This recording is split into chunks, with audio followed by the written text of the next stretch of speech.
Hello kabayan! Kamusta? So today pupunta tayo sa Disney on Ice at napakaswerte kasi malapit lang. Nasa Yokohama sila today and we will be going there around 6. Dapat nandun na tayo. Sa around 4 pa lang or 5:20, 5 o'clock nandun na kami. Papunta na kami dun. So hopefully you will stay tuned and let's check kung ano ba talaga yung mga nangyayari sa Disney on Ice. Ito pala yung ticket natin. So magsisimula siya 6:30 mamaya. So hello kabayan! Kamusta? Last August 3, 2024, pumunta ako sa Disney on Ice sa Yokohama Arena. Talagang na-excite ako dahil sobrang saya ng mga palabas na ganito. Bukod sa makikita mo ang mga paborito mong Disney characters na buhay sa entablado, ang ganda pa ng production. 3 train ang sinakyan namin para makapunta sa Yokohama Arena. Medyo mahaba ang biyahe at may kasamang konting pagod pero sulit naman dahil sa excitement na nararamdaman ko. Buti na lang, medyo maaga kaming dumating kaya nagkaroon kami ng oras para pumunta muna sa malapit na cafe. Doon kami nagpahinga ng kaunti at uminom ng kape para siguradong di kami makatulog mamaya habang nanonood ng show. Kailangan ng energy, di ba?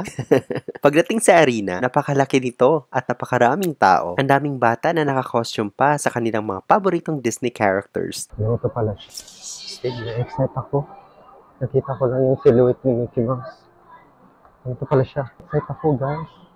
Lang lapit namin. Nakakatuwa talaga ang atmosphere, punong-puno ng excitement at magic. So, magsisimula na tayo. Nakaupo lang tayo. Hindi pa yata. Parang dami pa yata papasok. So, mamaya, titingnan natin ano yung mga performance. Of course, magaling yun. International kasi.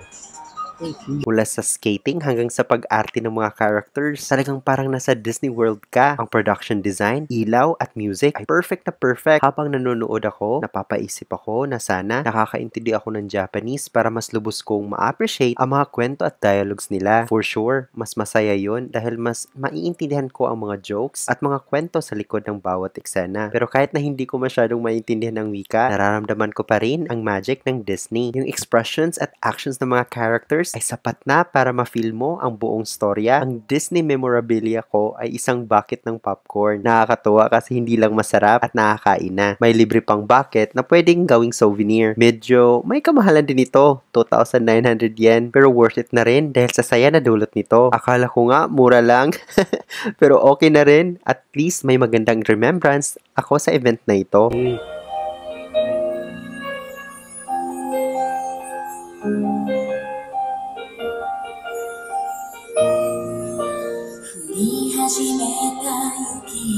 Isa sa mga paborito kong bahagi ng show ay nung lumabas si Elsa at kinanta ang Let It Go. Japanese nga lang.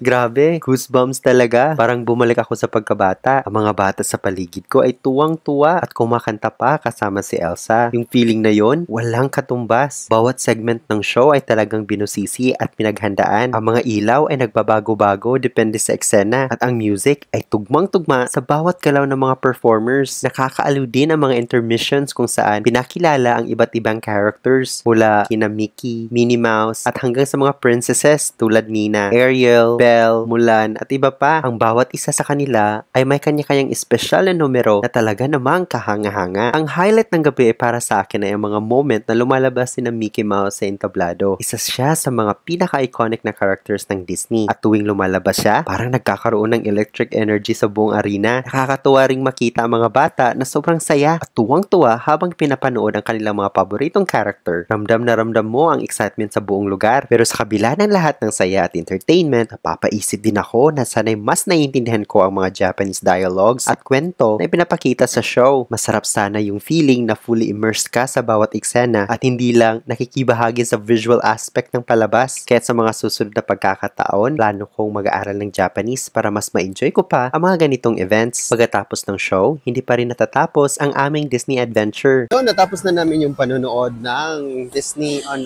Ice. So, next year ulit at next time, make sure na magdala ako ng camera para maganda yung makakuha natin sa camera. Sobrang saya, ganda-ganda. Hindi ko man maintindihan pero ano naman, kabisado ko naman yung kabisado. Familiar ko naman yung kanta.